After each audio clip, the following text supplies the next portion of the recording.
ఈశ్వర్ గారు అడగాలంటే గట్స్ ఉండాలి కదా. హ్మ్? అడగాలంటే గట్స్ ఉండాలి. హ్మ్. అడగాలంటే స్వప్రయోజనాలు లేకుండా ఉండాలి.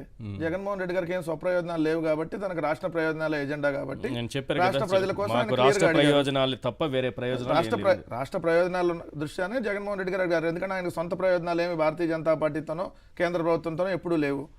సో రాష్ట్ర ప్రయోజనాల ఎజెండా కాబట్టి అంతమంది సమక్షంలో డైరెక్ట్ గా ప్రధానమంత్రి గారిని మా రాష్ట్రానికి ప్రత్యేక హోదా ఇవ్వాలి, పోలవరానికి సంబంధించినటువంటి నిధులు, విశాఖపట్నం స్టీల్ ప్లాంట్ ప్రైవేటీకరణ ఆపండి, రైల్వే జోను, మా రాష్ట్రానికి విభజన చట్టంలో ఇచ్చినటువంటి హామీలన్నింటినీ నెరవేర్చండి, మాకు కావాల్సినవి అయ్యాయి అని చెప్పి గట్టిగా డిమాండ్ చేయగలిగారు.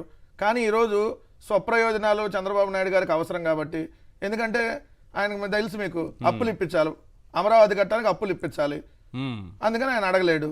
నిజంగా ఈరోజు ఎన్డీఏ ప్రభుత్వంలో ఉన్నారండి వాళ్ళు. బీహార్కి ఏమో లక్షల కోట్లు ఇస్తున్నారు, ఏపీకి ఎందుకు ఇవ్వట్లేదంటే వీళ్ళు అడగట్లేదు కాబట్టి ఇవ్వట్లా. అడగందే అమ్మాయిని అన్నం పెట్టిద్దా? ఎందుకు అడగరు? అడగందే అమ్మాయిని అన్నం పెట్టినప్పుడు అడగందే మీరు ప్రభుత్వం చెబుతున్నారు కదా సార్, టీడీపీ మీద డిపెండ్ అయింది, వాళ్ళకి అక్కడ ఎంపీల మీద డిపెండ్ అయింది అంటున్నారు కదా సార్.